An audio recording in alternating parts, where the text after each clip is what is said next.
up, ADOS and our allies? You know who it is, Angela Nirvana, your hostess with the mostest on the Friends of ADOS TV channel, bringing you those ADOS hot topics and making the case for reparations, a Black agenda in exchange for our vote this election cycle. Yes, good evening on the West Coast. Good evening in the Central. Good evening in the East Coast. What's up, Chinetta Lynn, ADOS Colorado? Thank you for joining the live. Yes, family, we got a lot of ADOS hot topics to talk about. Yes, a lot going on as always as the ADOS life turns, family. Follow in. Start your watch parties. I've got so much to share with you. I'm just trying to figure out where to begin.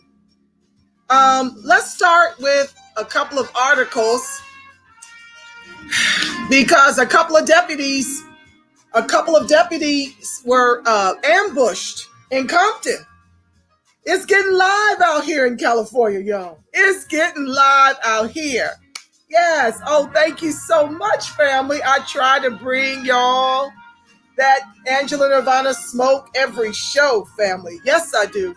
Every time. Because I'm on that ADOS. Absolutely. I done found my tribe. So I thank you for tuning in. I thank you for sharing. I thank you for enjoying my body of work. I'm just so grateful to be able to use my gift of gab. I was born to talk, to really champion the cause of ADOS. I love us Black. I love us strong. Yes, I do. So let's get right into it because I'm a little late today. I didn't anticipate being late, but I thought ADOS California was having a call. And I rescheduled the show so I could be on that call at 6 o'clock. You know how it goes, family. The movement takes catnaps, right, family? We're constantly at it all over the country, putting in that work. Yes, we are. So I want to jump right into it as the intro music plays and as the rest of you file in. We'll see who joins tonight. There's so many little live pop-up shows happening tonight. I don't know. But we can always share it and review it later, right, family? Yes, we can. So we're not going to get stuck on that. We're going to have this show as we are intending to. I'm going to jump around a little bit because I need to share with you guys about how this young brother in Arkansas, an Arkansas man convicted of killing an off-duty police officer, has been sentenced to 2 life terms. Plus 835 years in prison. DeMarcus Donnell Parker, 27, was convicted Tuesday by a Crittenden County jury of first-degree murder and related charges in the April 2018 shooting death of Oliver Johnson, 25, in West Memphis. WREG reports.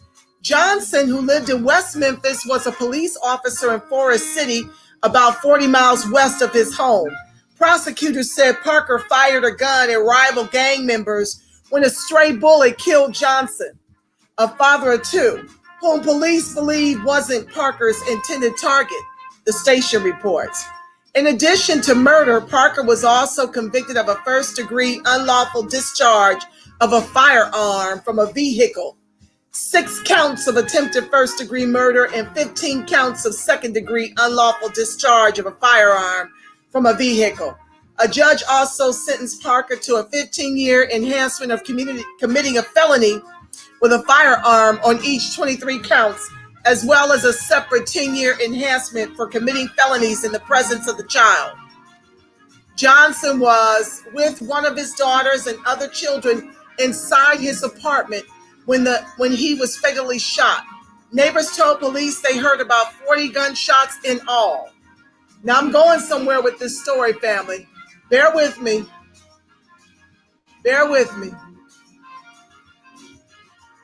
Stick a pin in it, as Yvette Cardell always says.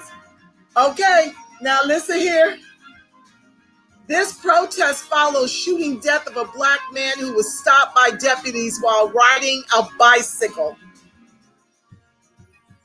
More than 100 protesters gathered for hours Monday night in response to the shooting death of a black man by LA County Sheriff's deputies who say he dropped the gun during the confrontation in the South LA neighborhood of Westmont.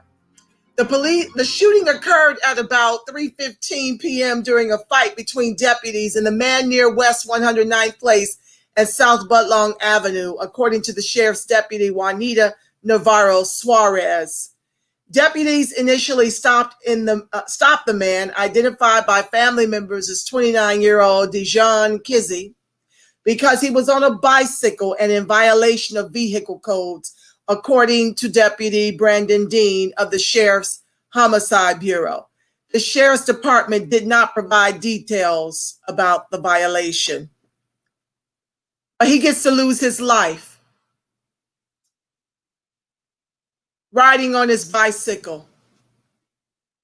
Apparently some type of violation of some code. So you give this man 835 years.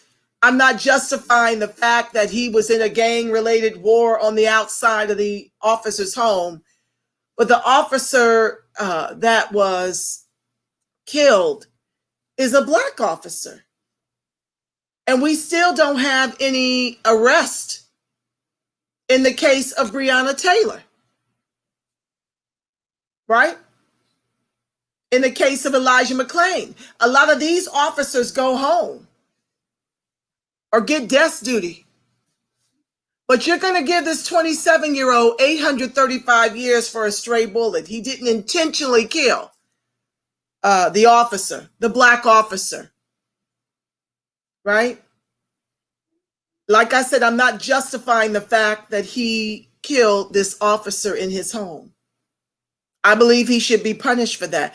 But 835 years seems very egregious, given that none of the officers in any of the major cases, I think only in the case of George Floyd have they been arrested. Do you know how many police executions there have been since then? So now we've got our own vigilantes. Hauser, Rittencracker is what I call him. You know, the vigilante, 17 years old, that walked through the Black Lives Matter protests for Jacob Blake in Wisconsin and murdered 2 people, maimed a third, and the officers let him walk around with his AR-15 assault rifle and gave him water. Didn't arrest him until the next day. And I don't know if he's in juvenile detention, but I think I read in a recent article that he didn't show up for an appearance. So I don't know how he's in juvie if he failed to show and has been given another month at home to luxuriate after murdering 2 people. So now here in Compton,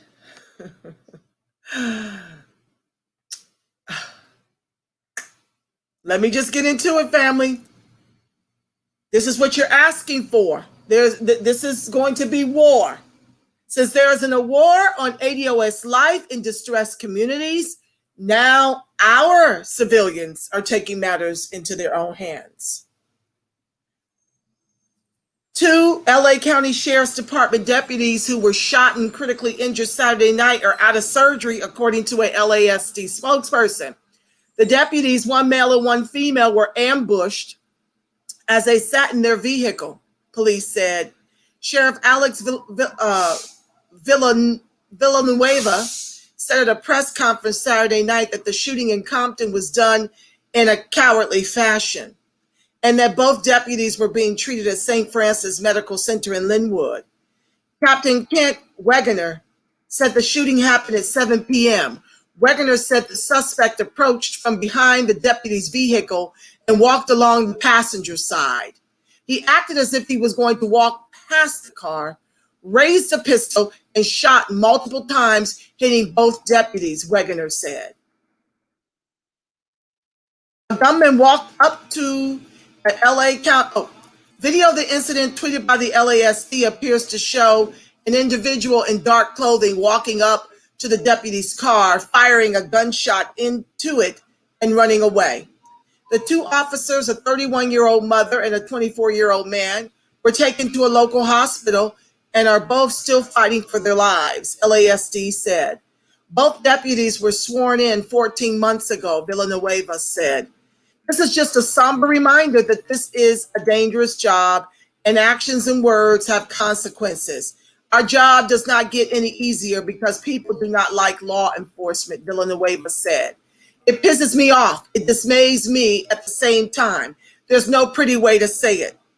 The Sheriff's Department announced Sunday afternoon it is offering a $100,000 reward for information leading to the arrest and conviction of the suspect who remains at large.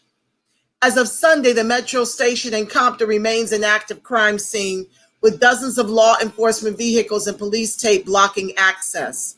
Late Sunday morning, a tow truck was seen carrying away a Sheriff's Department SUV from the location of the shooting. The hospital where the two deputies are being treated remains under heavy police protection with multiple patrol cars positioned near the entrance. Both President Donald Trump and Democratic presidential candidate Joe Biden condemned the shooting. Speaking to a group of Latino supporters in Las Vegas on Sunday, Trump said, when we find that person, we got to get much faster with our courts, and we got to get much tougher with our sentencing. In a statement, Biden called the shooting absolutely unconscionable. Acts of lawlessness and violence directed against police officers are unacceptable, outrageous, and entirely counterproductive to the pursuit of greater peace and justice in America, as are the actions of those who cheer such attacks on, the statement said. Okay, I'm going to stop it right there because I've got something to say. Here you have Donald Trump, tweeting right away about how egregious this was. But each and every time one of us are executed by the race soldiers, he has nothing to say about the protection of Black life at all. Biden is the author of the 94 crime bill, and he is seeking to put more money into the police. So while I get our people are upset and want to go out here and take matters into their own hands, I get why they choose to do that. The bottom line is it just means more of an open season on the innocent Blacks. It doesn't slow these race soldiers down from executing us. We're met with swifter judgment and penalties by a protected group. And this is what is imbalanced and grossly unfair when it comes to policing in Black communities. They can execute with impunity under qualified immunity. This is what's happening. So everybody's, stomping through the streets protesting Black Lives Matter when you've got two candidates running for president that will not condemn the police to the same degree they do Black folks when we decide to take matters into our own hand. And this is why we're encouraging a protest vote this election cycle, because you cannot be serious about police reform until dismantling private prisons and qualified immunity is every other word coming out of your mouth, Joe Biden. Not pouring more money into the police. But this is what this environment creates when you protect the police and their penalties are not swift in the same way that you bring the hammer down of the law on the 27-year-old young man for 835 years for a stray bullet that took down a Black officer inside his home. I'm not excusing it. I'm not minimizing it. I'm just showing you how qualified immunity protects the race soldiers. And until you're talking about dismantling private prisons and qualified immunity, you're not talking real reform for the ADOS. So I really don't want to hear from you on that affront. So The protest votes is as follows. Now, we don't expect the Green Party to win, but they are a party that we are closely vetting because many ADOS agree that we need a third party. The Democrats are showing you, and I'm going to speak on this tomorrow so I can get within this hour. I got another call after this. They're showing you that they're going after the Republican and the Latino vote. They're not doing anything specifically for us. They've said so. And anything that they're gesturing to do is just that. It's not, there's no teeth in it. There's no timelines in it akin to their plans for H-1B visas for Brahmin Indians to come to this country and give them a pathway to citizenship through tech jobs. And they want to open up the borders to 11 million more Hispanics. Hispanics already outnumber us 1.5 times. They're at 56 million to ADOS 35 million. So they are seeking to replace us with immigrants. And a lot of these Hispanics and Latinos identify as white. So they've got nothing for ADOS, just like our white oppressors have nothing for ADOS. This is the last election cycle that this may really matter. What we're asking all of ADOS to do, instead of just willy-nilly writing in ADOS, which can get your ballot thrown completely out, is to vote Green Party top of the ticket and Democratic down ballot. We've got to guarantee a Democratic Congress for the 42% of ADOS who still rely on government assistance by design. So please, if Green Party is not on your ticket, leave it blank. Don't run the risk of your ballot getting thrown out, even in states that say they don't mind write-in. Tansy and I did a show. Several states say that you can write in. I'm saying don't run the risk of the ballot being thrown out. We need every vote to count, especially given how the Republicans suppress our vote in the South. Okay? So we need all votes to count. Let me get over here and, thank you, Teresa Moses, for joining the live. Tykeisha Murphy for joining the live. J Boogie 9, thank you for joining the live. J Bird, thank you for joining the live. Chinetta Lynn, Canada has new policies for Black people. Absolutely they do. Canada is giving $221 million to ADOS, not ADOS, Black entrepreneurs. I don't know how many ADOS are in Canada, to tell you the truth. But at least the Black entrepreneurs, the Black immigrants up in Canada will be hooked all the way up to the tune of $221 million. And they're also going to be granted $250,000 loans towards their businesses, none of which this country is even seeking to do for ADOS. And this is why the protest vote. Our goal is to gridlock government for the next 4 years until we can get the Democrats to acquiesce on reparations and a Black agenda. Okay, that is the goal this election cycle, family. It's not that Green Party will win, but we want to stop the momentum of the Democrats at the top of that ticket, because if they get a trifecta, the only ones harmed in that equation will be ADOS, as we have been harmed from George Washington all the way through to Donald Trump. Excuse me, family. Hold on. Lots of mayhem is going on right now. Okay, I think they settled down for now. ADOS life is happening. I'm going to try to proceed with the show. If it happens again, I'm going to get up and close my doors and my windows, my patio. Okay.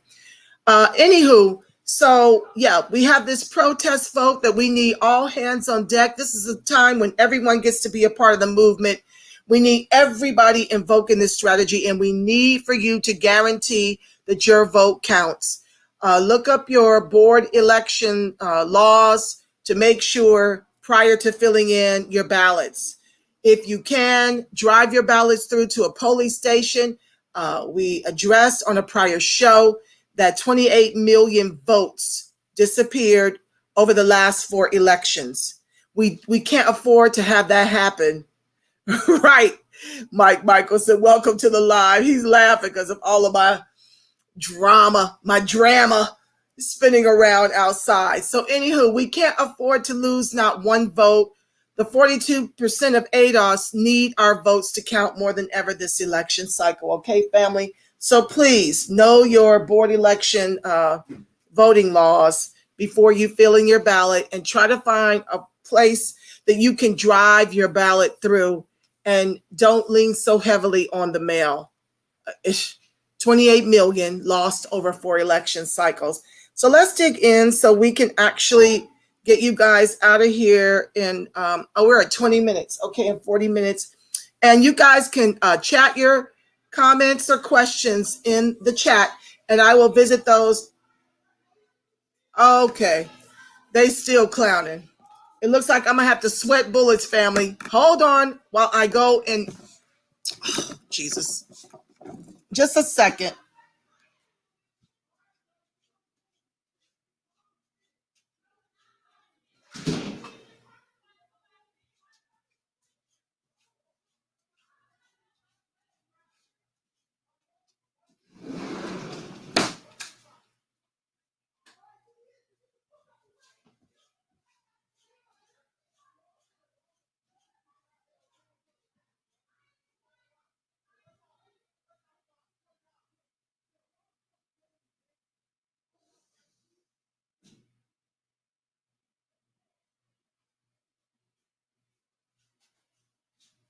Oh, family.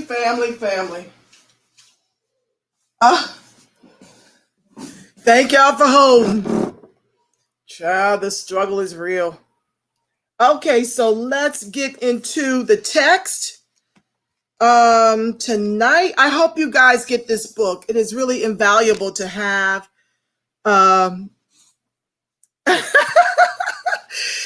Thank you, Mike Michelson. Okay, this is imperative because we need to understand that there's never been a president that's been on our side. Never, ever, ever in the history. And this book, Prejudential, deals with Black America and the presidents all throughout the history, from George Washington all the way through Donald Trump. Tonight, we're dealing into William Henry Harrison, 1841. Now, he served the shortest term in office of, Lord, I'm on one from yesterday. Just a second. That's not the one. Let's see here. We are on John Tyler, 1841 to 1845. William Henry Harrison died 1 month after his inauguration, and John Tyler became the first president to hold office who had not been elected. Wait, his accidency happened yesterday. God forgive me, family. I'm on James Polk, 1845 to 1849. The doctrine of manifest destiny expressed the belief that the United States had a right, indeed a duty, to expand its territory across North America. The term was coined by journalist John L. O'Sullivan, who in 1845 advocated for the annexation of the Republic of Texas. Why does this seem familiar to? Oh my God, family. Who did I say was on tonight? Was it Zach? Hold on, family. Okay, I think it's familiar because I've reviewed it. I'm sorry. Let me go back. Texas had been a Mexican. Me and my daughter were reading this last night as homework. Texas had been a Mexican territory until Anglo settlers forcefully broke away in 1836. Despite all their noble protestations about liberty, these settlers wanted to maintain slavery, which Mexico had abolished. Slavery was again the focus of debate in Texas in 1845. Each time a new state sought admission to the Union, the delicate topic of whether it would be a slave or free soil emerged. The election of James K. Polk in 1844 played a pivotal role in future events. Polk had an expansionist mindset, and because he was a slaveholder, he had a clear bias regarding this issue. Polk was raised in North Carolina and Tennessee. His father was a farmer whose estate included about 53 slaves, 9 of whom the future president inherited. The future president also inherited 24 human beings when his grandfather died, and he purchased cotton plantations in Tennessee and Mississippi. He regularly purchased young people between the ages of 12 and 21 to work as his unpaid laborers. Polk's nomination as the Democratic Party's candidate for president was an explicit effort to increase the power of the Southern slaveocracy. Polk's offenses began before his election in 1844 as Speaker of the House of Representatives. He was a supporter of the gag rule. Every year, abolitionist groups sent petitions urging that slavery be abolished in the nation's capitals. These entreaties were apparently too much for the slaveocracy's gentle sensibilities. Supporters of the gag rule contended that the framers of the Constitution believed that slavery should never be debated by Congress. The last instance of the rule was not lifted until 1844, the year Polk was elected president. Polk oversaw the doubling of U.S. territory when Mexico lost 55% of its land through the Treaty of Guadalupe Hidalgo, which ended the Mexican-American War in 1848. The states of California, Nevada, Arizona, New Mexico, Utah, and portions of Wyoming and Colorado had all been a part of Mexican territory. Westward expansion was dressed up with the talk of the manifest destiny of a benevolent nation. It was so-called civilized power that wielded the hammer. Polk and others hoped to expand America's slave holding into the newly claimed territories stolen from the Native Americans. As with his predecessors, Polk engaged in expansionist tactics that resulted in genocide. As a slaveholder, he has never been called to account fully for his self-interested behavior perpetuating the practice of slavery. In fact, he explicitly avoided public disclosure of his personal slaveholding activities.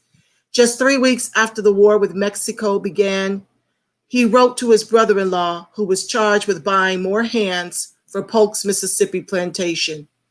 "It should not be made public that you are making purchases for me." This is by Margaret Kimberley, Chinetta. While Polk cultivated an image of disinterest, the Free Soilers publicly opposed expanding slavery into any new territories that might be acquired in a war with Mexico. Congressman David Wilmot of Pennsylvania sponsored legislation known as the Wilmot Proviso shortly after the Mexican War began in 1846. Had it become law, the Wilmot Proviso would have prevented the expansion of slavery into any territory acquired from the war. Wilmot made clear that he had no morbid sympathy for the slave.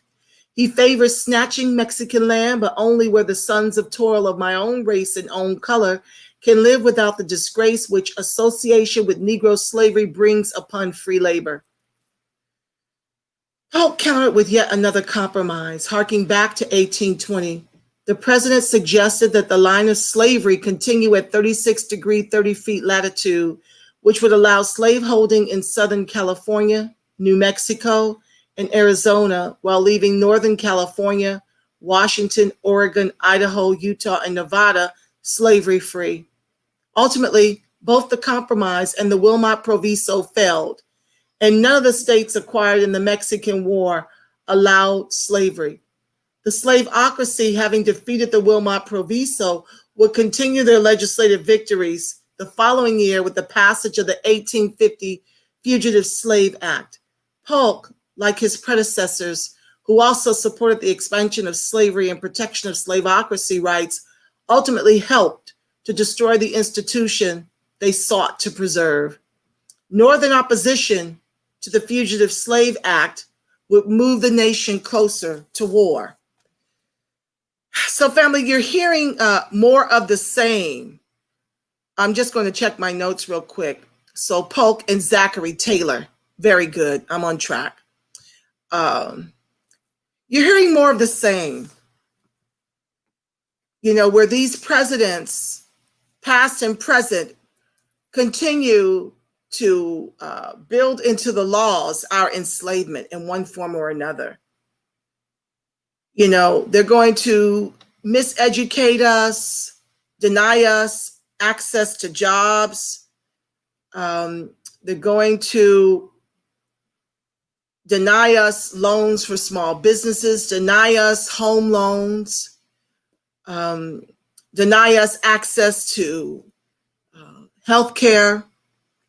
Now, I'm not talking about all ADOS, okay?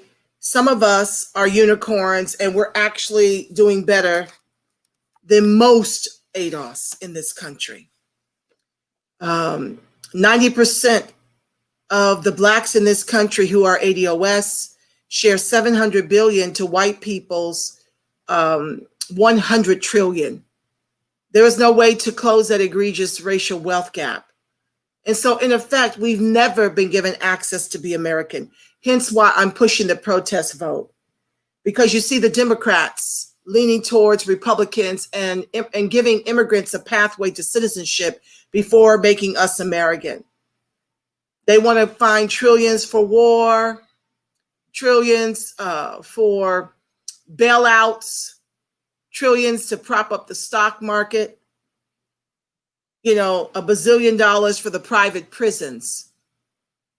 They want to do class-based policies which don't fix race. And all of that is allowed to go on while they continue to deny ADOS the reparations and Black agenda that we demand in exchange for our vote this election cycle. And I want to implore upon you once more that unless we get serious and weaponize that vote, we are doomed. If the Democrats get it, if we can gridlock it, if Trump gets the top of the ticket and we deliver a Democratic Congress, it puts them on lock. They can't do much more harm to ADOS.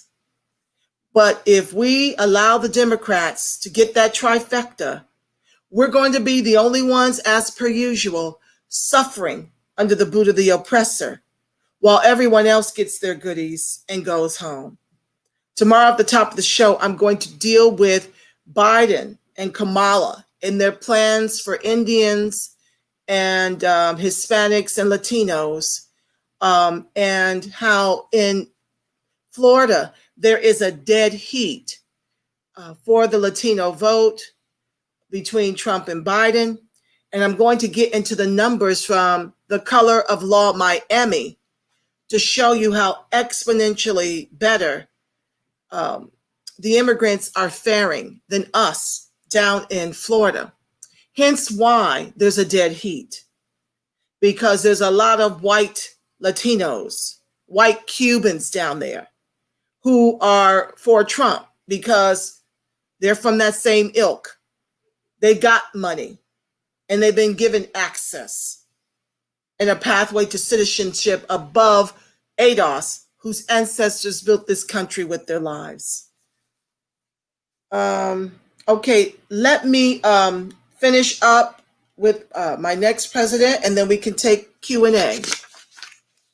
Zachary Taylor, 1849 to 1850. Let me give you a little context.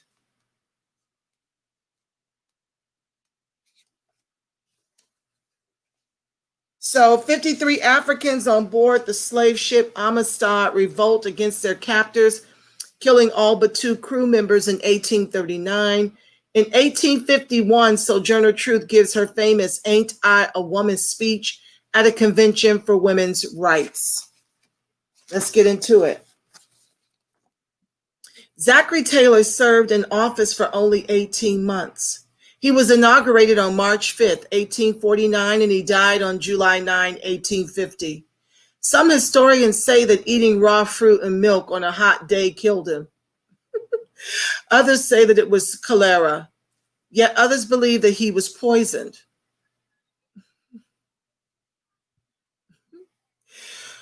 While this may not matter to the topic at hand, what does matter is that Taylor joined the ranks of presidents who committed genocide. Exterminating Indians ran in his bloodline, and slaveholding was a family business for generations. Manifest Destiny was also part of Taylor's legacy. Taylor was born in Virginia in 1784 to a family designated as aristocratic in a country meant to be a haven from aristocracy. He was a descendant of William Brewster, a leader of Plymouth Colony where the settler project began. Taylor's second cousin was James Madison. He was also related to Robert E. Lee and his clan. In the state of Virginia, words like wealthy and aristocrat were synonymous with slaveholding, and Zachary Taylor was guilty on all counts. His father, Richard Taylor, served in the Revolutionary War, which, as demonstrated earlier, was motivated in large part by a desire by the Americans to maintain slavery and accelerate the stealing of Indian land. He was handsomely rewarded for the effort, receiving a war bonus of 6,000 acres of land located in Western Virginia in a region that is now the state of Kentucky. In 1790, the elder Taylor owned 7 slaves. That number had risen to 26 by 1800 and to 37 by 1810. As an Army officer, Zachary Taylor rose to the rank of general as he fought the indigenous Sacs and Fox Nation in the Black Hawk War and the Seminole tribes in the Florida War, driving them from their lands. He fought in the Mexican War, which reduced that country's territory by half and doubled the size of the United States. Taylor held approximately 200 people in bondage at the time of his greatest plantation wealth. And they don't want to pay this reparations, y'all. He held approximately 200 people in bondage at the time of his greatest plantation wealth. Over the course of his life, he bought and sold others to an unknown degree. As a plantation owner in Kentucky, Louisiana, and Mississippi, Taylor left his children a great fortune, one gained at the expense of chattel slaves. Now you see why they are $100 trillion ahead of us. They've had over 401 year head start. While they deny us reparations and a Black agenda in exchange for our vote this election cycle, trying to put the sheeple to sleep by putting Kamala in place as if she is our reparations. She is not our reparations. We're not falling for it. Wonderful, Mike Michelson. I'm so glad he said he just checked the ebook out of his library. Very good. Yes, it's a powerful book. I'm going to go over my book list for the remainder because, what's up, Lineage First? Thank you for joining the live. Facebook does not allow me to promote my shows more than 7 days in advance. And that's where a large part of my audience is. So I'm going to post my the rest of the books that I'll be reading throughout the year and at the top of the year in the chat, so you guys will have a recording of it and be able to read your books in a timely manner to have an exchange. My goal is to be able, like Yvette's show, to have you guys call in and talk to me.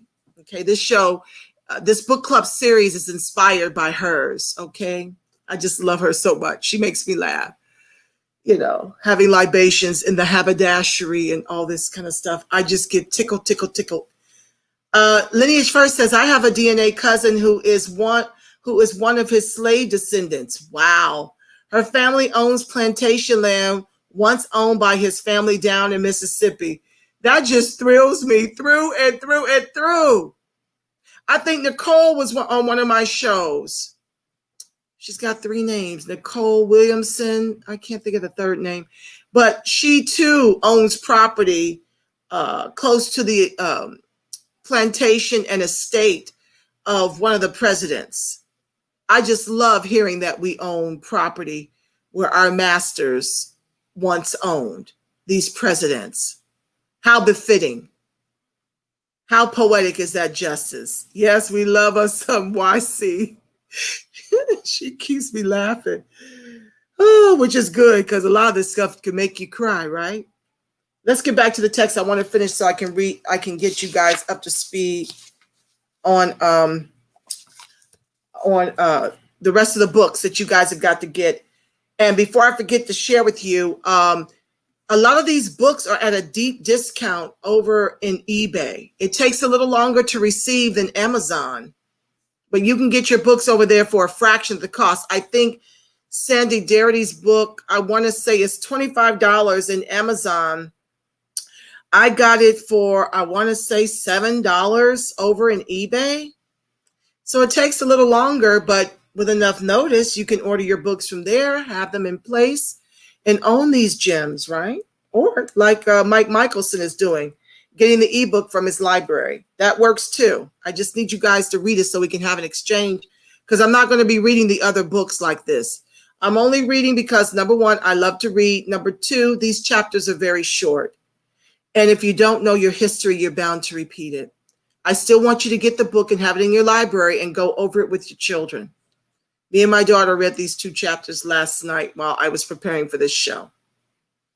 Okay, back to the text so we can get you out of here. I'm at 40 minutes. Okay.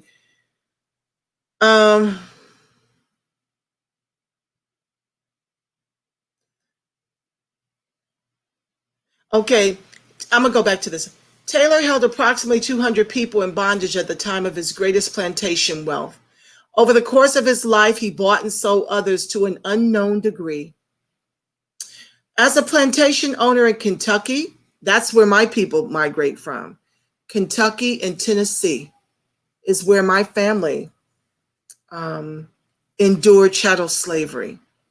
And we migrated to Dayton, Ohio after we were emancipated. I've got a good 5 generations, I think, in Dayton, Ohio. 4 generations in Dayton, Ohio. As a plantation owner in Kentucky, Louisiana, and Mississippi, Taylor left his children a great fortune, one gained at the expense of chattel slaves. He always complained that business was bad, that floods washed away his crops, and that he never made as much money as he wanted. Known as Old Rough and Ready for his success in killing and relocating Seminoles, he returned to the U.S. in 1847, intending to continue making a fortune from his unpaid laborers, his slaves. In 1840, he purchased the Cypress Grove Plantation, a 1,923-acre tract of land located in Jefferson County, Mississippi. The price of $95,000, $60,000 in cash, and $35,000 in notes was a considerable sum of money for this time.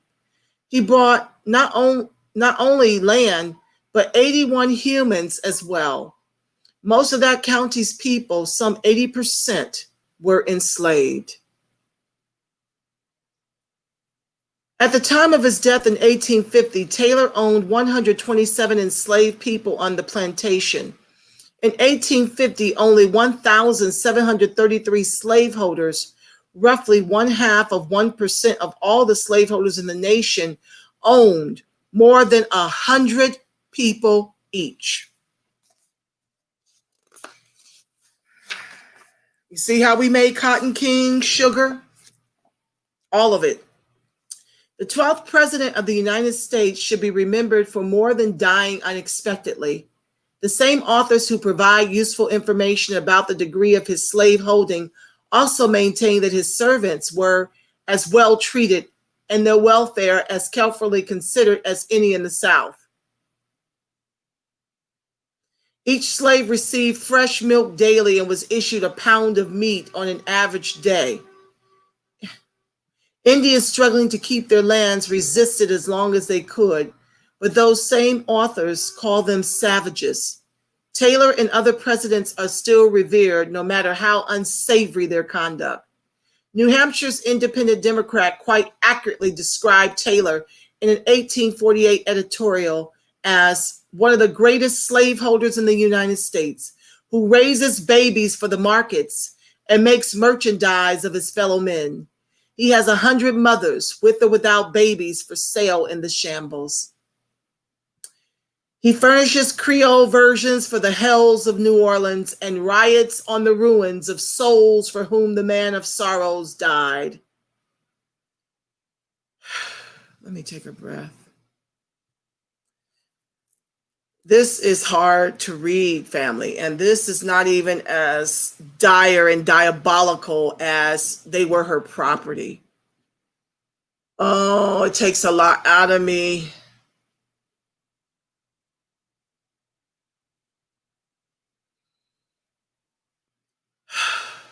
I have to endure this.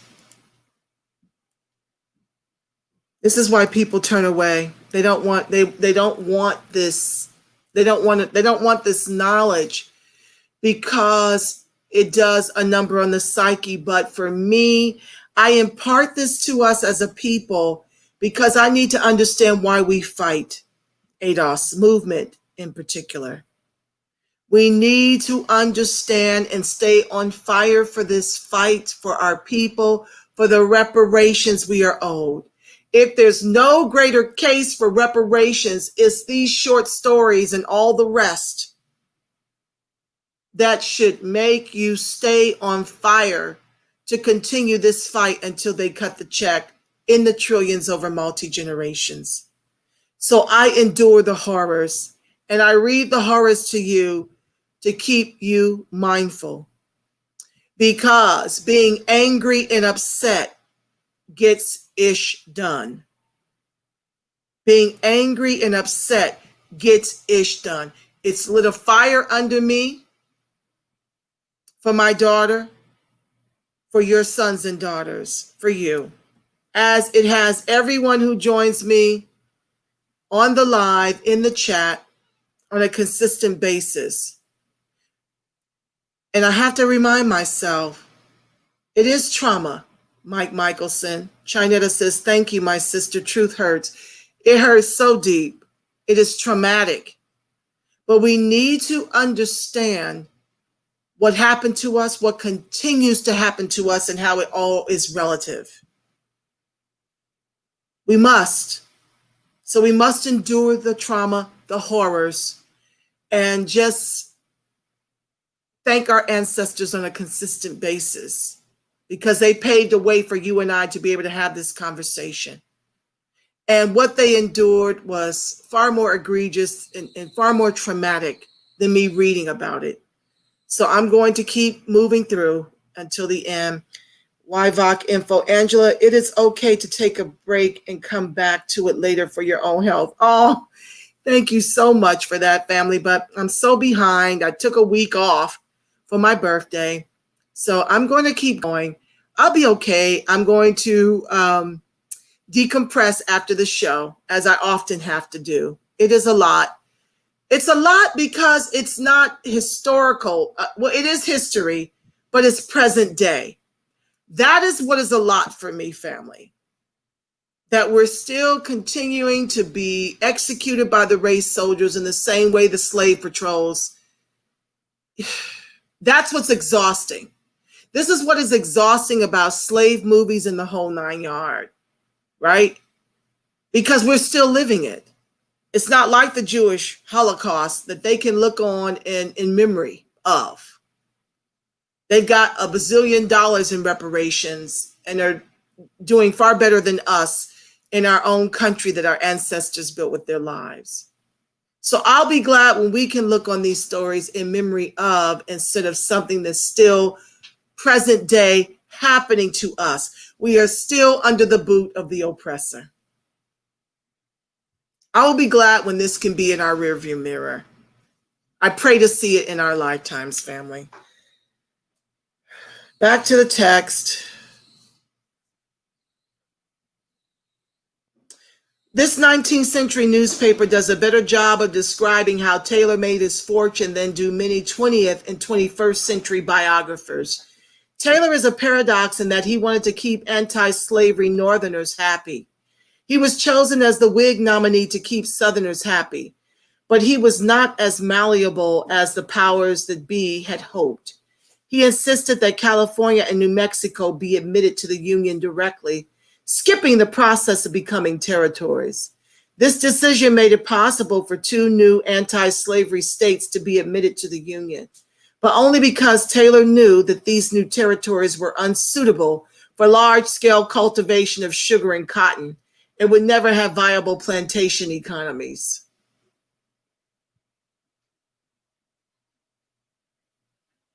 That's the only reason why that chattel slavery escaped California and New Mexico. It wasn't economically feasible. He said as much in a letter to his former son-in-law, Jefferson Davis, who had served under him in the Black Hawk War and would go on to become president of the Confederate States. This Wilmot question should, and this is him speaking, this Wilmot question should never have been agitated. Nature has so arranged matters as regards the ceded territory, which will prevent the existence of slavery in any portion of it. For no one, while in his senses, will carry his slaves there, unless he wishes to get them out of the reach of some civil process. This proviso was gotten up with no other object but to array the North against the South, and I much fear its injurious effects before it is finally disposed of, but I hope for the best. Slavery lasted in the United States, I'm in the stretch, family. Slavery lasted in the United States as long as it did because of compromise between abetting sides, keeping an even number of slave and free states, banning the discussion of slavery in Congress, passing fugitive slave laws, and determining at which latitude slavery would begin and end. The country's rulers used many tricks to keep slavery a viable and profitable institution. To this day. Hello, military-industrial complex. Hello, private prison-industrial complex. Why are these facts not widely discussed today? And this is brilliant. I love this author. The United States still basks in the glory of a romanticized past. If white people had the right at the time to kill Indians and take their lands, and turn those lands over to the plantation economy, then they probably harbor related feelings of entitlement today. If the institution of slavery and its aftermath aren't examined, then objective truths like the inordinate number of Blacks being killed by police won't be questioned either. If people like Taylor could steal half of Mexico and be labeled heroic, then modern-day presidents can invade nations, change regimes, and kill with mechanized drones, and be considered heroic too. Hello, Nobel Peace Prize winning Obama, dropping more than 100,000 bombs, starting 8 wars during his tenure. He dropped so many bombs, they ran out. And he got the Nobel Peace Prize. Murdered Gaddafi for wanting to break away from the New World Order. The drone strikes that killed all the innocent.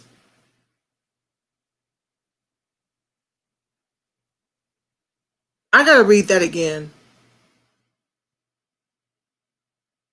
If people like Taylor could steal half of Mexico and be labeled heroic, then modern-day presidents can invade nations, change regimes, and kill with mechanized drones and be considered heroic too.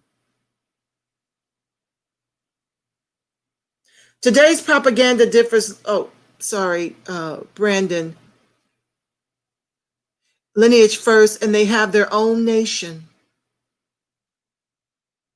Brandon Vendries, I hope I didn't botch your last name. Welcome to the live. Yes, it's now supported by the ego of being righteous. More drone kills Obama. A laughable Nobel Peace Prize. Susan Rice as well, the complicity. But look at all of its origins. This is what this country is built on. It saddens me and makes me feel very ashamed at the same time. I'm disgusted, quite frankly. In fact, today's propaganda differs little from that of Taylor's era. In fact, it relies on it. If the past is examined through a microscope, then the present must be as well. And that would create cognitive dissonance. We may ponder the ubiquity of white privilege in the 21st century, but its existence isn't a mystery. It is exacerbated when the truth of Zachary Taylor's and other presidents' roles in maintaining the chattel slavery system is kept hidden. Tomorrow, Millard Fillmore, 1850 through 1853. Franklin Pierce, 1853 through 1857. I'm also going to discuss the Latino and Hispanic vote, why Trump and Biden are in a dead heat, the income and wealth disparities in Florida between ADOS and immigrants, and H-1B visas that Kamala and Joe Biden are offering to Brahmin Indians to come here and have a pathway to citizenship before making us American. We need all hands on deck, family. You need to make these shows go viral. Brandon says most people will not see those levels. That's the sad truth. Well, Macero Dolu America, so sir best. I don't know what that means. I don't speak Spanish. They might be cussing me out. I don't know. Brandon Vendries, the blackness to cover it up. The blackness to cover it up. Exactly what they're doing with Kamala. Yeah, we're fully prepared to protest until they make us American. That means reparations and a black agenda in exchange for our vote. We're prepared to do that every election cycle until the Democrats run that on their platform. Right now, the Green Party has the beautiful ADOS Angela Walker. She's still driving trucks to this day. Tansy Flakes from ADOS DMV was able to reach her by phone. She's a truck driver and single mom. She's running for vice president under the Green Party ticket. And yes, Kamala too. And they're offering reparations on their platform. Check them out at gp.org. Make sure you donate, vote, and support Tamara Johnson Shealy. She's running for Georgia U.S. Senate seat. Check her out at tamaraforgeorgia.com. Make sure you spread the word and help her get elected. She is the only ADOS we have that we can actually get into Congress with all hands on deck down there in Florida. I'm sorry, down there in Georgia. All hands on deck. Brandon says, Kamala, she plays that ignorance very, very well, doesn't she? She is Oscar Award winning with her theatrics. But thank God the ADOS has been studying her long before she threw her hat in the ring. We've got her number. And so we're on our square. Okay. Let me share with you the next book club read so you guys can get your books. Remember, you can go to eBay and get the books at discount. So I'm going to read these. Lord have mercy. I got these scheduled all the way through April 2021. So let me go down and then I'll pray you guys out of here. Okay, so Yvette is doing Past. She's doing that on 9/24. We're doing it on 10/2. Okay, so Cass will have already been read. Try to have it read by her show, and then we'll go into further talks about it on October 2nd. That show was already planned before she announced her book. So I want to continue in that vein. On 11/6, family, this year, 11/6, we're doing From Here to Equality, Reparations for Black America in the 21st Century. I'm copying and pasting, family. Hold on. I got to switch screens, so you guys be patient with me. And the reason I'm sharing with you now is because Facebook does not allow me to share about my shows in Facebook. I only get to share 7 days prior to showtime. So I need for you guys to know which books to start reading already. So you'll be fully prepared for that exchange, okay? So 11/6, From Here to Equality, Reparations for Black Americans in the 21st Century by Dr. William Darity and his lovely wife, A. Kirsten Mullen. Okay. While I'm scrolling, I am seeking to get Angela Walker from the Green Party on a live with me to do a show for you guys. Absolutely. I want her to be able to speak to the ADOS to share about the party, because I really want us to strongly consider them as a place to actually make our new party. Why reinvent the wheel? Okay, so on 12/11, the new Jim Crow, Mass Incarceration in the Age of Color Blindness by Michelle Alexander. That's on 12/11. I just post that in the chat. So you guys can write this down, put it in your calendars, because you're going to have a chat back with me, or I'm just going to have to do the overview, and you guys can come in to hear the overview. I don't mind that, but it's so much more fun when you guys can talk back to me. Okay, now this is the one that is going to be in 4 parts. The Warmth of Other Suns, the epic story of America's Great Migration by Isabel Wilkerson. Copy. So hold on one second, family. This is getting into the new year. Hold on, I gotta put, because it's in 4 parts. Okay, so we're going to be doing part 1, In the Land of the Forefathers, and part 2, Beginnings. And I put the pages here. Okay, just a second. Let me put this in the chat.